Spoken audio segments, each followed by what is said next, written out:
The year was 1981. Nestled in the heart of a small Midwest town, a carnival rolled into town, a tradition spanning decades. Residents eagerly awaited the bright lights, the smell of caramel apples, and the hauntingly mesmerizing tune of the calliope. But for the Townsend family, this carnival marked the beginning of their nightmare. 13-year-old Emily Townsend had begged her parents, Sarah and Richard, to take her to the carnival. She loved the Ferris wheel, the funhouse mirrors, and especially the fortune teller's tent.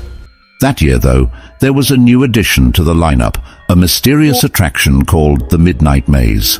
The attraction promised thrills, chills, and an unforgettable experience. Signs around the carnival ground read, "Enter at your own risk. Do you dare find the exit before midnight?" It was just a gimmick, or so everyone thought. The Townsend family paid for their tickets and stepped into the maze at 10:30 p.m. They had until midnight to make it out. The air inside was thick, laced with a mix of fog and the faint scent of burnt rubber. The walls were made of thin black sheets, and disorienting strobe lights flickered intermittently. The sounds of muffled screams and haunting laughs added to the already unsettling atmosphere. As they navigated the maze, Emily became separated from her parents. Panic quickly set in. "Emily!" Sarah yelled, her voice swallowed by the maze's strange acoustics. Richard tried to calm his wife. "We'll find her. She couldn't have gone far," he assured her, though his voice trembled slightly. They followed the path, calling out her name. As the minutes ticked closer to midnight, the maze seemed to stretch endlessly. What should have been a straightforward attraction felt like a labyrinth from another world. Meanwhile, Emily, clutching her small flashlight, wandered aimlessly. She was drawn to whispers she could hear, faint and melodic, calling her name. "Emily, Emily." "Mom, Dad," she called, her voice cracking. The whispers grew louder. Her flashlight flickered and then went out entirely. In the distance she saw a figure, a man in an old-fashioned suit with a top hat. His face was pale, his eyes unnervingly black. He extended a hand toward her. Emily froze. The man in the top hat stood motionless, his hand extended in an almost hypnotic invitation. "Are you lost, child?" he asked, his voice calm but unnervingly hollow. Emily hesitated. I can't find my mom and dad," she stammered, her small voice trembling. The man tilted his head slightly, a crooked smile spreading across his face. "The maze isn't for everyone, but I can show you the way out." Emily's instincts screamed at her to run, but the eerie calmness in his voice rooted her in place. Against her better judgment, she nodded. The man turned without a word and began walking deeper into the maze. Meanwhile, Sarah and Richard were growing frantic. Midnight was fast approaching, and they were no closer to finding their daughter. The maze seemed to shift around them, pathways they had just taken now leading to dead ends.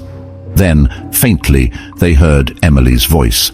"This way!" Richard yelled, pulling Sarah along. But as they turned a corner, the air seemed to grow colder, and the ground beneath them felt different, softer, almost like sand. Suddenly, they were no longer in the maze. They found themselves standing in a wide-open field under a moonless sky. The carnival lights were nowhere in sight. Emily followed the man for what felt like hours, though the carnival clock chimed the half-hour mark, signaling it was only 11:30. The deeper they went, the quieter the maze became. The sounds of laughter, screams and music faded entirely, replaced by an unsettling silence. "Where are we going?" Emily finally asked, her voice small. "To the place where lost things belong," the man replied cryptically. Emily stopped in her tracks. "I don't want to go there. I just want to find my parents." The man turned sharply, his black eyes now gleaming like polished obsidian. "You entered the maze, didn't you? No one leaves unless I say so." Before Emily could respond, a figure appeared behind her. It was a young boy, no older than 8, his face pale and his clothes tattered. "Run," he whispered, his voice barely audible. Emily didn't need to be told twice.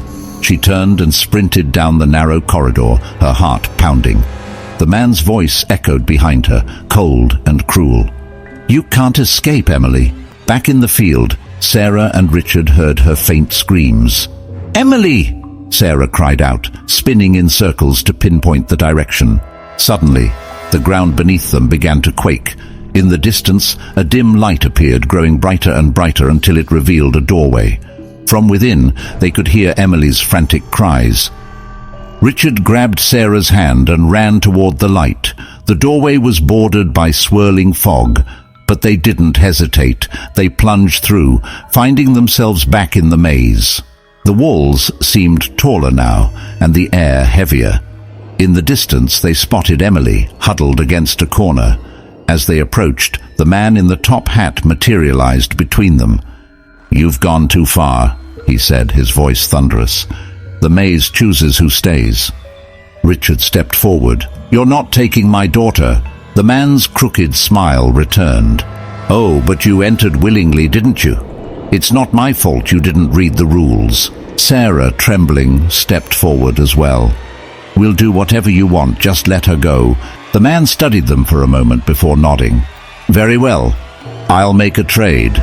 The evening air was heavy with silence as Emily and Ryan ventured deeper into the forest behind the abandoned fairgrounds. Their flashlight beams trembled with every rustle of leaves, every snap of a twig. The forest was dense, the moonlight barely piercing through the canopy above. The trail eventually led them to an old fire pit, surrounded by logs that looked recently disturbed. Strewn around were old photographs, most faded, but some showed clear images of terrified faces, each one branded with the same eerie symbol they'd seen on the Ferris wheel. "What is this?" Emily whispered, her voice shaky. Ryan knelt down to examine the photographs. These people, they all look like they're in distress, like they knew something was coming for them. Suddenly, a whisper floated through the trees. At first it was indistinct, like the wind. Then it grew louder, clearer. "You shouldn't be here." Both froze. Ryan turned his flashlight toward the source of the sound, but all they saw was a dark void of trees and shadows. "Who's there?" he called out, his voice breaking slightly. No response. The whisper came again, this time directly behind them. Both spun around, but no one was there. The flashlight flickered and then went out completely, plunging them into darkness. Emily grabbed Ryan's arm, her breath quickening. "We need to leave. Now." Just as Ryan reached for his phone to use its light, the whisper turned into a deep growl. The sound of branches snapping and heavy footsteps surrounded them. Ryan grabbed Emily's hand, and they bolted back toward the direction they came. But the forest seemed to shift, the trees closing in, paths disappearing. They ran in circles, their terror mounting with every step. Finally, they burst out of the forest, back into the clearing near the Ferris wheel. But something was different. The Ferris wheel was lit up again, its carriages spinning slowly, eerily. Ryan gasped. "How is it moving? There's no electricity here." Emily backed away, tugging Ryan along. "We have to go now." The laughter came again, this time from all directions. It wasn't just one voice, it was many. The air grew cold, and the shadows around the fairgrounds seemed to come alive. Back at their home, Emily and Ryan locked every door and window, their breathing ragged. Ryan immediately began researching online, typing furiously about the abandoned fairground and the strange symbol they'd seen. What he uncovered sent chills down their spines. The fairground had been the site of a horrific tragedy decades ago. During a carnival night, a fire broke out, consuming several attractions. Many were trapped inside the funhouse and the Ferris wheel. The fire's origins were never discovered, but whispers of cult activity and human sacrifices lingered in local legends. And then there was the symbol. Ryan found references to it in old forums and obscure websites. It was associated with a group that believed in marking the condemned, people chosen to become part of their rituals. Emily's phone buzzed, startling them both. She looked at the screen, her heart racing. It was a message from an unknown number. The text read, You shouldn't have disturbed their rest." She dropped the phone, her face pale. Ryan's computer screen suddenly went black, then flickered to life again.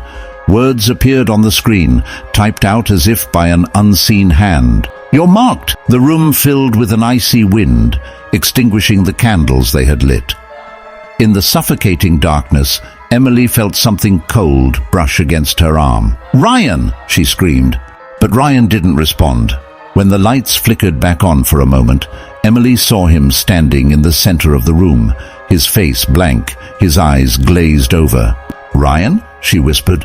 He turned to her slowly, his mouth curling into a sinister smile that wasn't his own.